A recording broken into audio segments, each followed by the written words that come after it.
بسم اللہ الرحمن الرحیم۔ سب سے پہلے تو میں ادارہ فروغ قومی زبان کی انتظامیہ اور خاص طور پر ڈاکٹر راشد حمید کو مبارکباد پیش کرنا چاہوں گا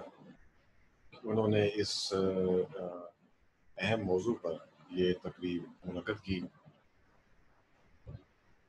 14 اگست کے موقع پر۔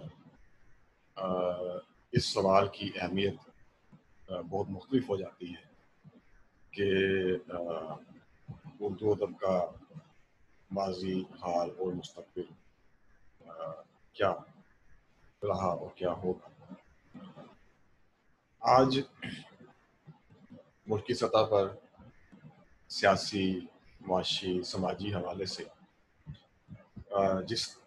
قسم کی صورتحال سے ہم دوچار ہیں، اس میں بھی اس سوال کی اہمیت بہت زیادہ بڑھ جاتی ہے کہ ہم دیکھیں کہ ادبی جو ہمارا ورثہ ہے، جو ہماری ادبی ایک روایت ہے، وہ کیا تھی، کتنی درخشاں تھی، اور آج ہم اس روایت کو کہاں تک لے کے آئے ہیں، کس منزل پر کھڑے ہیں، اور یہ کہ آئندہ اس روایت کی کیا صورت ہوگی اور ہماری ادب کے حوالے سے کیا حکمت عملی اور کیا لائحہ عمل ہونا چاہیے۔ ایک بات کا اعتراف تو ہمیں شروع میں ہی کر لینا چاہیے کہ اردو ادب میں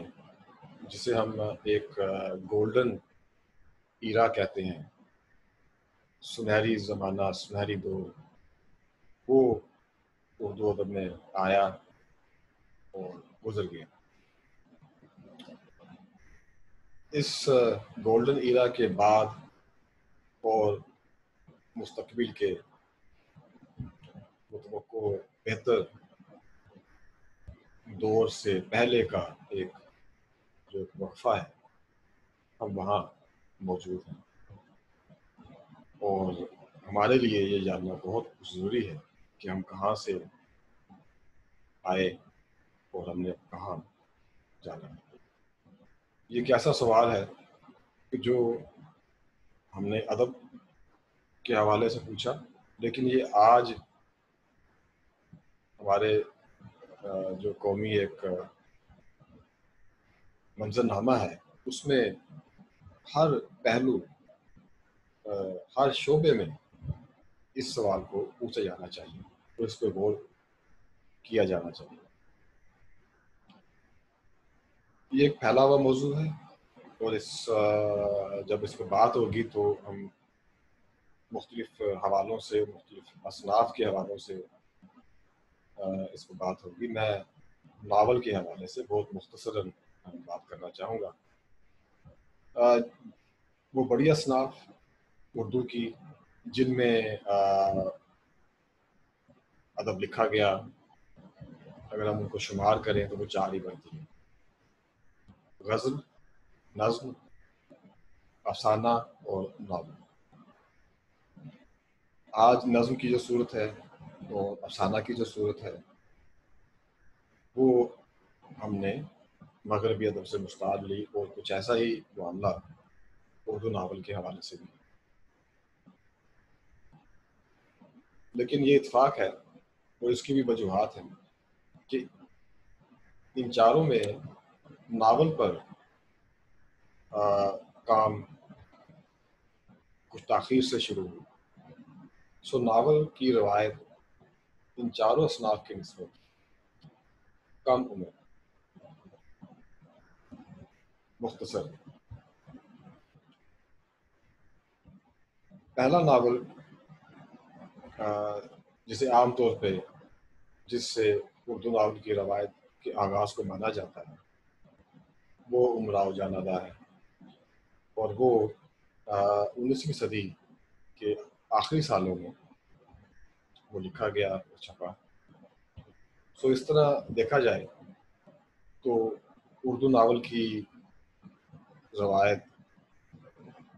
125 صدی اور 150 صدی کے لگ بھگ بنتی ہے۔ قوموں کی عمر میں یہ اس وقفے کو بہت زیادہ اہمیت نہیں دی جا سکتی، لیکن اس کے باوجود ہمیں یہ اعتراف کرنا چاہیے کہ ہم نے چند ناول ایسے لکھے جن کو کہ عالمی منظر ناموں میں ہم بہت اعتماد کے ساتھ اور افتخار کے ساتھ پیش کر سکتے ہیں۔ 19ویں صدی کے آخر سے لے کے اب تک ان 125 اور 150 برسوں کے وقفہ میں ہم دیکھتے ہیں کہ ناول نے بہت سی کروٹیں لیں، نظریاتی حوالے سے، اسلوب کے حوالے سے، موضوع کے حوالے سے اس میں بہت سے تجربات ہوئے، بہت سے نئے رجحانات اور نئے رویے سامنے آئے اور کئی تحریکوں نے جنم لیا اور اس کی اس کا ایک مزاج، اس کی ایک صورت ترتیب دی۔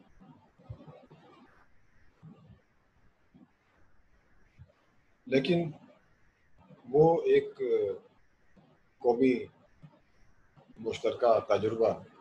جس نے کہ سب سے زیادہ ہمارے لکھنے اور سوچنے اور محسوس کرنے والے طبقے کو ایک مہیج دیا، ایک سوچنے کا مواد دیا، بلکہ لکھنے والوں کی ایک سے زائد نسلوں کو اس تجربے کی جو گہرائی ہے اور جو اس کی ایک وحشت ہے اس نے اپنی گرفت میں رکھا اور اس پر بہت لکھا بھی گیا۔ وہ قیام پاکستان کا، تحریک آزادی کا کے آس پاس جو دور ہے پہلے کا اور بعد کا، اس میں جو ہمیں قومی سطح پر جو تجربات ہوئے، جو تلخ تجربات ہوئے، جو فسادات ہوئے، جو ایک سرحد کے دونوں طرف آبادی کا جو انتقال ہوا اور ان فسادات میں، اس انتقال میں جو ایک اموات ہوئی، جو تباہی ہوئی، وہ صرف یہی نہیں بلکہ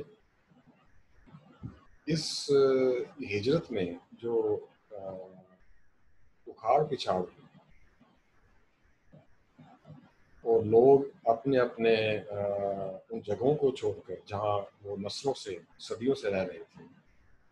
نئی زمین کی طرف جن سے ان کی ایک نظریاتی، جذباتی وابستگی تھی،